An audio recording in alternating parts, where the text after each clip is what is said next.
తెలంగాణలో పలు జిల్లాల్లో వర్షం బీభత్సాన్ని సృష్టించింది. నల్గొండ, ఆసిఫాబాద్, మంచిర్యాలలో కుండపోతగా వర్షం కురుస్తోంది.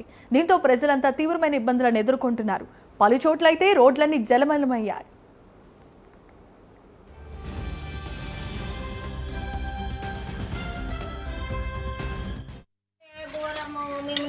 సాయంత్రం గచ్చిపోదు ఘోరంగా ఆడోళ్ళ ఇంట్లో మరి కూడా ఒక్కరు కూడా లేరు.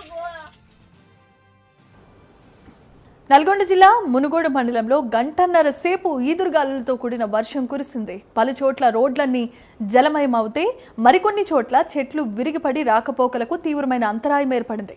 ఇక మునుగోడులో అయితే గాలి బీభత్సానికి ఇంటి పైకప్పులు ఎగిరిపోగా వరదలో బీరు సీసాలు కొట్టుకుపోయాయి.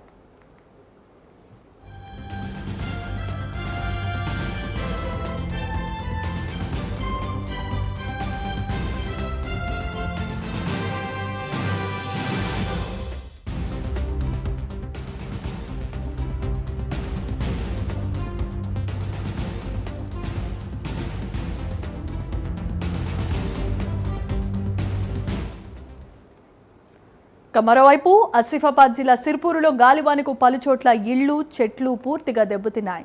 కౌటాల, కాగజ్ నగర్ ప్రధాన రహదారిపై కూడా భారీ చెట్లు నేల కొరిగిపోగా గంట పాటు ట్రాఫిక్కు తీవ్రమైన అంతరాయం ఏర్పడింది. మంచిర్యాల జిల్లాలో కూడా బలమైన గాలుల ధాటికి సరస్వతి శిశు మందిర్ భవనంపై ఉన్న పైకప్పు, రేకులు ఎగిరిపోయి వెనుకున్న 8 ఇళ్లపై పడింది. దీంతో పెద్ద ఎత్తున ఆస్తి నష్టం కలిగిందంటూ బాధితులు వాపోతున్నారు. ప్రభుత్వం వెంటనే తమకు తగిన పరిహారం ఇవ్వాలని, బాధిత కుటుంబాలను ఆదుకోవాలని వారంతా కోరుతున్నారు.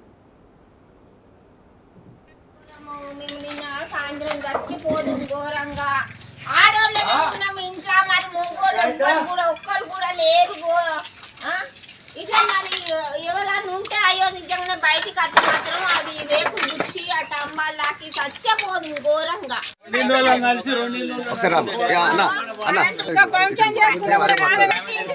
బోర్డు దించు కరెంట్ బోర్డు మరి ఎవరు పెట్టాలి డబ్బులు మీటర్ 5,000 అయినా ఘోరం అయితే ఘోరము.